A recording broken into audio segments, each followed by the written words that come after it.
Welcome everybody to another round of World of Tanks subscriber replays. My name as always is Maxwell, and today's first video is from the user Crossfire25.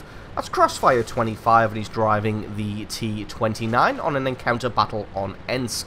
So I just want to start this video with a little word of warning. The player here was suffering from a very, very high ping, which is why every now and then you see them looking at the ground just to try and limit the amount of things that need rendering and thus try and improve the ping. I don't know if that actually works, but definitely going to give it a go. So anyway, on to this battle.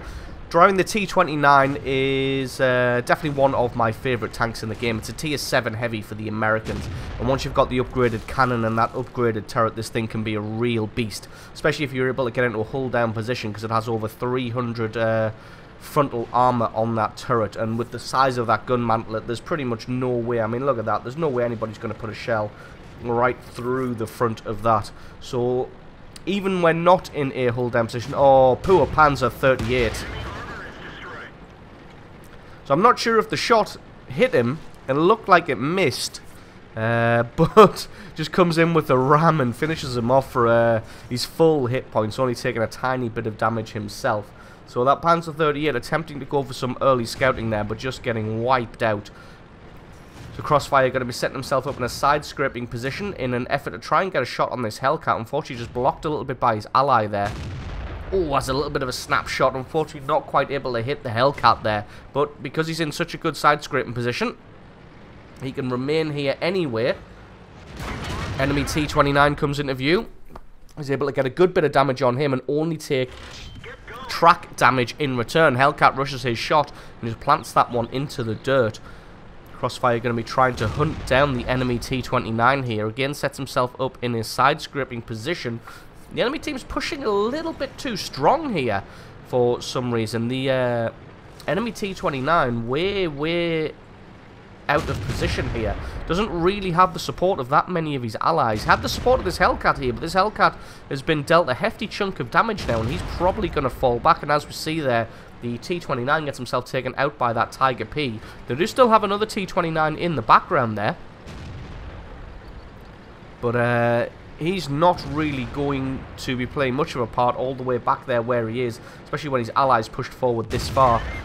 Hellcat tries in vain to back off out of that fight, but he just gets taken out. Doesn't have the agility to be able to make it out of there. This T29's turret hugging with this IS, which is a fantastic idea when you're only facing one opponent, but when you've got another enemy coming around behind you here, like Crossfire is, then it's definitely not the best idea. At least the IS in the front probably isn't going to get any damage onto this T29, but T29 also not going to get any damage in return. See Crossfire trying to sneak a shot through his turret ring there. Wasn't quite able to get a shot, although the T29 was only able to do damage to Crossfire's gun in return, and he gets himself taken out now, and he becomes kill number 3. So the game's not going particularly well for the Allies. They've convincingly won the centre, they've won the town here, but they've definitely lost the fight on that right-hand flank there. The enemy team just overrunning them, and as you can see, they're currently standing at 8 kills to 11. You can see those two ARL 44s are now going to be sweeping up from the south of the train lines. And the Allied team has to be careful and has to be aware here. Both ARLs still making a move towards this cap circle, so the Allied team just going to set themselves up for some counter maneuvers here. Looks like one of the ARLs has actually moved into the cap circle, although that might be one of the other faster tanks, T34-85 perhaps, as it looks like he hasn't been spotted for the entire game,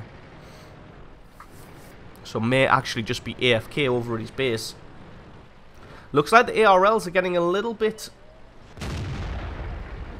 greedy here, thinking that they've got this one in the bag at 8 kills to 12. There's only 3 opponents left and 7 of them, and thinking that they've got this one. So this ARL comes out of the cap circle, tries to hunt down Crossfire, only able to get a shot on the ARL's tracks there, which is a little bit unfortunate, but just going to wait out the reload of his gun.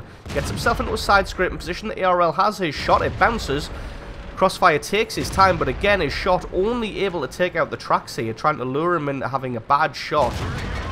lures him into having his shot, and it just takes out his track, but again, not quite able to get any damage of his own through the front of this ARL, even though he's shooting at the lower plate there. Just going to take his time with this one, but it looks like the Tiger P's doing some good work, and he's able to take out the ARL.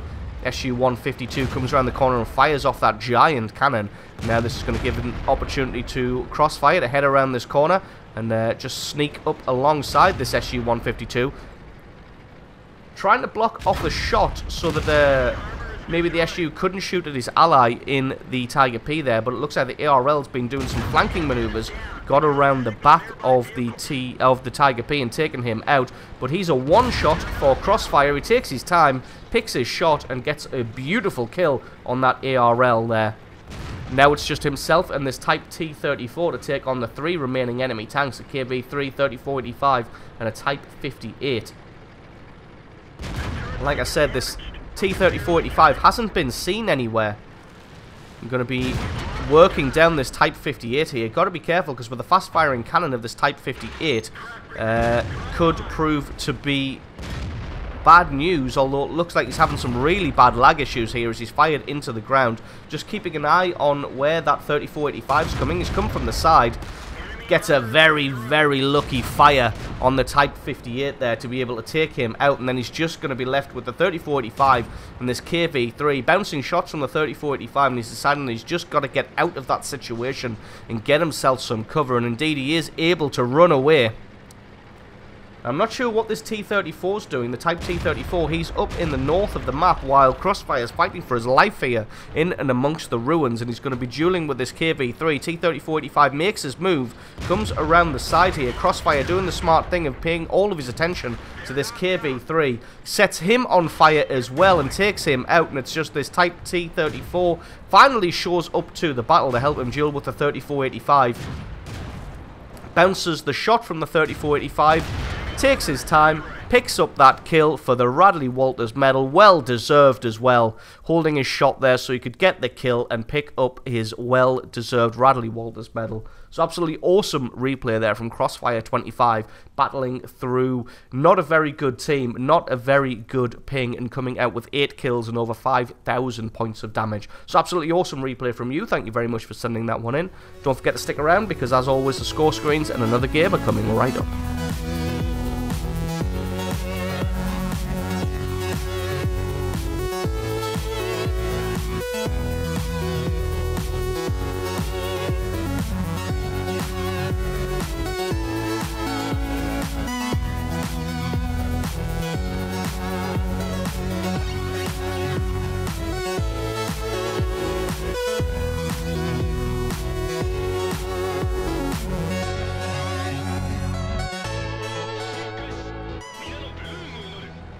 And our second replay of the day is from the user Lurt. That is Lurt, and he's driving the Chinu Kai on a standard battle on Ruinberg. And yes, that is the Lurt from the Duckster World of Tanks gaming guides. If you haven't seen those, definitely worth a read if you're new or even experienced to the game and just want to refresh a little bit. And I'll put a link for those in the description. They're definitely worth a read, even if you feel that you are an experienced World of Tanks player. There's always some little bit of knowledge that can be gleaned from information like this. So like I said, there'll be a link for that article in the description. So onto this replay. Lurk going to be taking up a position overlooking the square. If you can reach this place early in a quick little tank, then you're definitely able to catch some enemies off guard there. Has a quick shot at that truck, just to take that out early so that he doesn't waste a shot trying to take it out later on. And here we see an M8A1 coming into view. Lurt's able to get one good hit onto him. He realizes that he's in trouble, but he realizes it too late. Gets set on fire and gets taken out. Luckily, it looks like the A1 was the only person who was aware of what was going on, and this T-34 and Panzer III-4 haven't returned fire yet. Panzer III-4 finally has a shot back, But because he's hulled down inside this little ruin area, the enemy team's got no chance of being able to get any damage on him whatsoever. And Lert's just able to take his time and whittle these guys down. Panzer III-4 just giving up there, firing at the wall. He knows his goose is cooked. Unfortunately, that one bounces, but one more shot will definitely be enough to take him out. And that's 3 quick kills within 2 minutes for Lert here. So, got themselves off to a nice lead. Most of the Allied team has come here into the town. As you can see, there's nobody really on that right-hand flank. So probably going to need to transition across there and try and help out. There's a Panzer IV medium tank camping around with the artillery. I'm not really sure what he thinks he's going to achieve there. Yeah, sorry, I was just a little bit baffled by this Panzer IV, wondering why exactly he's camping in that spot. It's not really going to be able to achieve anything. So going to have to head across here and try and take out this M5 Stuart, because if that M5 Stuart can get in here around the Allied spawn area, he's going to do some real damage to these artillery here. Finds an AMX-40, and this is just not a fair fight whatsoever. A Chinook-I versus an AMX-40. And as you can see, Lert just picks him up with ease. The artillery does come in from the skies there, so going to have to try and play this one a little bit more carefully. He did take a little bit damage from the enemy artillery, and there is 3 of them there. Finds the M5 Stuart, and it looks like he's probably got the derp gun, so we're going to have a long reload, but still got to play it careful, because if that derp gun penetrates, it's going to do significant damage. Even if it doesn't penetrate, it's going to do some damage. As you can see, Lert already picked himself up 5 kills, and we're only sort of, what, 3.5 minutes into this battle? So doing a fantastic job. Did some early work on that far left-hand flank, taking out 3 tanks in that square, and then heading across to the right-hand side to defend the artillery, taking out the AMX-40 and that M5 Stuart. Game going pretty heavily in their favour now at 10 kills to 5. You can see the Allied team marauding in from that left-hand side. Lert going to be heading up this right-hand side just in case any of the enemy tanks try to bolt for cover somewhere and try and get over to that right-hand side. He's going to be here to head them off and take anybody out who tries to make a run for it. You can see though the Panzer Soufflé artillery and the Hetzer still over here. Got a very nice shot on the artillery here. Oh, it left him with 1 hit point. Can he pick up the kill? Yes, he can, and that is his Top Gun medal. Gonna have a couple of shots at the side armor of this Hetzer here, and there's nothing the Hetzer's gonna be able to do about it, as the shots just rain in from all directions, and Lert's able to pick up kill number 7. So there's just this M7 Priest, a 13 AM, and a KV-1 somewhere. Not really sure where this KV-1 is. There he is. He's over there defending the artillery. So that seems like a pretty common thing in these low-tiered games, because as we saw earlier, the Panzer IV was camping right next to their artillery to try and... I don't know why they were trying to camp there. But you can see the Allied Panzer IV has finally started to make a move now that the battle is pretty much over. So he's going to achieve nothing in this fight. Artillery rained in there and took out the AMX-13AM, and Lert's going to come around the corner here and try and help this help himself to some damage on this KV-1. I think he's probably disconnected, actually, as his gun's pointed backwards and down, and he's driving forward at a ridiculous pace. But as it is, Lert's able to pick him up as well and pick up kill number 8, and that is a well-deserved Radley Walters medal, being instrumental on both flanks, early on the left and late on the right. So absolutely awesome replay from you. Thank you very much for sending that one in. Don't forget, guys, if you've got yourself a good replay, then please send that to replay@screenreality.com. Link for that is in the description. If you're not already, then definitely consider hitting that subscribe button, because there's a lot more World of Tanks content to come in the future. I have been Maxwell, this has been World of Tanks, and I will catch you guys next time.